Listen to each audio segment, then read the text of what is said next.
निकटरे अखिल भारतीय विद्यार्थी परिषद तथा ओडिशार राज्य सह संपादक सुधांशु साहू स्वर्गत मनोज दास स्मृति में मनोज दास आंतर्जातिक साहित्य पुरस्कार प्रदान कराଯାଉ ବୋଲି କହିଥିଲେ।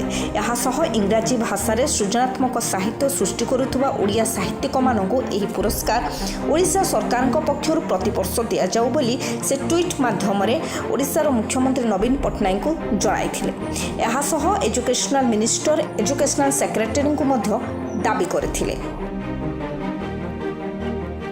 किंतु सारस्वत साधक मनोज दास को राज्य सरकार अवहेला करिसेंती।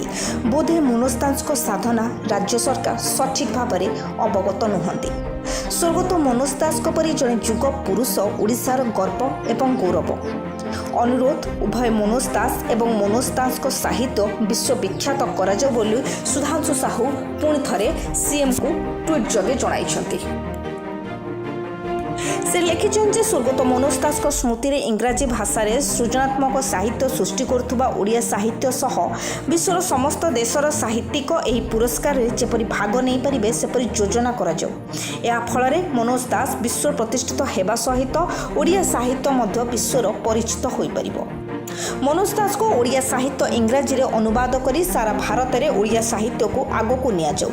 केवल हाईस्कूल स्तर रे पुरस्कार दिया जाबा सहित कॉलेज विश्वविद्यालय स्तर रे मध्य मनोज किशोर साहित्य पुरस्कार लागू करा जाऊ। सेहीपरि ओडिशा रे बा जेएनयू विश्वविद्यालय बा दिल्ली विश्वविद्यालय रे मनोज दास को नाम रे गवेषणा चेयर खोला जाऊ एवं सारस्वत साधक मनोज दास नाम रे ओडिशार समस्त विश्वविद्यालय छात्र छात्री गोटे मेधावृत्ति प्रचलन कराଯାଉ ବୋଲି ट्वीट जोगे सुधांशु साहू जणाइछंती।